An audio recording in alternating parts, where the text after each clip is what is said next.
قوانین موتور سواری برای خانم‌ها توی ایران چیه؟ چرا خانم‌ها نمیتونن موتور سواری بکنن؟ با هم توی این ویدیو می‌بینیم.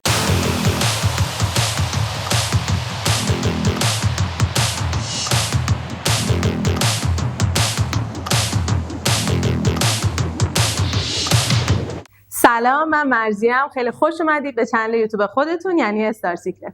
توی این چنل قراره با هم بریم تو دل دنیای موتور سواری. پس اگر موتور سواری یا به دنیای موتور سواری علاقه‌مندی، چنل ما رو ساب کن، ویدیومون رو لایک کن، زنگوله رو بزن تا هیچ ویدیویی رو از دست ندید.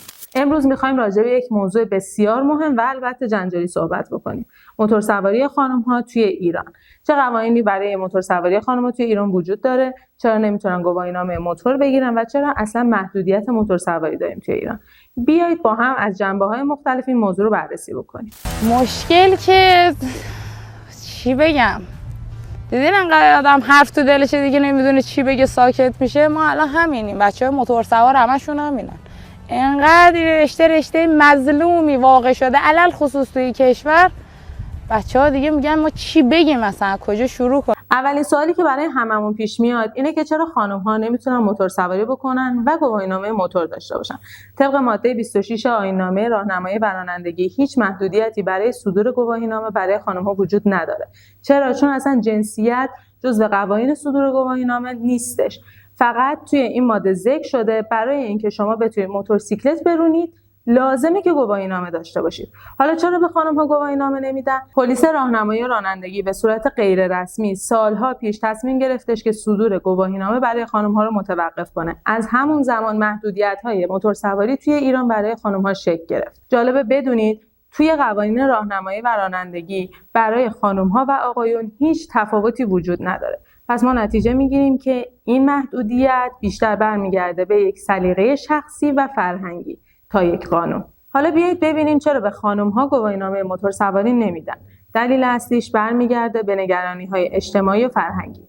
میگن که موتور سواری برای خانم‌ها خطرناک و نامناسبه. ولی یه سوال اینجا مطرح میشه. آیا این نگرانی‌ها منطقیه؟ اگر از نظر ایمنی بخوایم بهش بپردازیم، موتور سواری برای تمام آدم‌های دنیا خطرناکه. چه خانم چه آقا. پس چرا این محدودیت فقط برای خانم‌ها هستش؟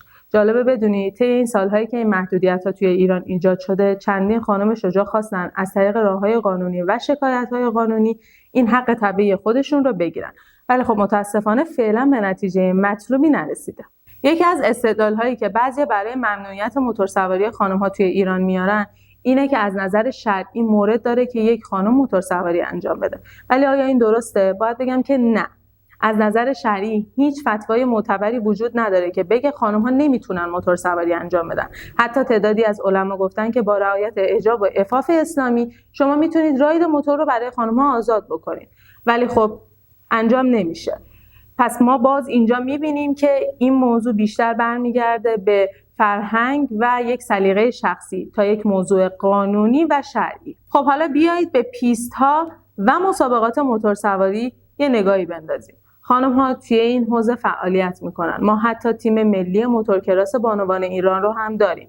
ولی خب مشکل اینه که فقط توی پیست میتونن این فعالیت‌ها رو داشته باشن. چون گواهینامه براشون صادر نمیشه، نمیتونن توی خیابون‌ها و جاده‌ها راید داشته باشن. سوال اصلی اینه که چرا توی پیست ما میتونیم موتور سواری برای خانم‌ها رو داشته باشیم، اما توی جاده و بزرگراه و خیابون‌ها ممنوعه. این بزرگترین تناقض این موضوعه. پیشنهاد میکنم که خانمایی که علاقه دارن حتما یه رشته ورزشی یا توی موتور سواری انتخاب کنن و بیان، چون واقعا به هیجانش میارزه و پشیمون میشید که نیومدید. خیلی هیجان داره، خیلی آدرنالین بالایی میخواد، ولی خیلی جرأت هم میخواد.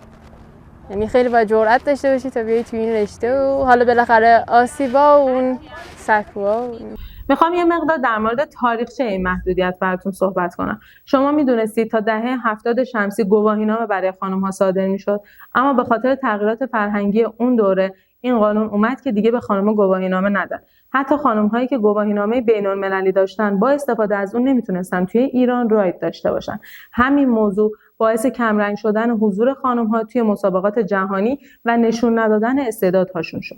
ببینید خانم، گواهینامه تو ایران ما کسی نمیتونه گواهینامه داشته باشه برای خانم. من از ایران نگرفتم، من از امریکا گرفتم. خب شما از امریکا پرچم ایران هم داره که مورد قبول ایرانه. توی 69 شما خانم من میتونم راید بکنم. خانم من بهناز شفیعیم. خانم شفیعی، ببینید تو ایران ما کسی نمیتونه با موتور توی شهر تردد کنه. خانم شاید براتون جالب باشه که بدونید خانم‌ها با استفاده از یه سری موتورها مثل موتورهای کلاس حجم پایین یا مینی بایک‌ها میتونن موتور سواری انجام بدن.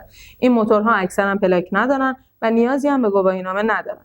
ولی فقط باهاشون میشه توی جاده‌های خاکی یا پیست‌ها راید انجام داد. اما این کافیه؟ قطعاً نه. خانم‌ها هم حق دارن مثل آقایون توی انواع سبک‌های موتور سواری به صورت آزادانه و قانونی موتور سواری انجام بدن. خیلی از خانم‌ها برای تغییر این وضعیت تلاش کردن، از شکایت‌های حقوقی گرفته تا برگزاری کمپین‌های مختلف. یکی از این کمپین‌ها درخواست برای صدور گواهینامه برای خانم‌ها بودش که هنوز به نتیجه نرسیده، اما امید هست، چون به این موضوع روز به روز بیشتر داره توجه میشه. در پایان باید بگم که موتور سواری توی ایران برای خانم‌ها همچنان چالش‌ها و محدودیت‌های زیادی داره. ولی خب این چالش‌ها دائمی نیستن.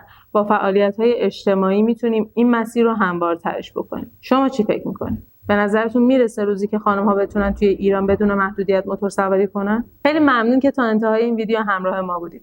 نظرات شما برای ما خیلی مهمه. توی کامنت‌ها حتما برامون بنویسید که بیشتر دوست دارید راجع به چه موضوع یا محصولی براتون ویدیو تولید بکنیم. این ویدیو رو لایک کنید، کانال رو ساب بکنید و زنگولش رو هم فعال کنید. مراقب خودتون و موتورتون هم باشید. و یادتون باشه که استار سیکرت به هر قیمتی کلاه سرتون میذاره.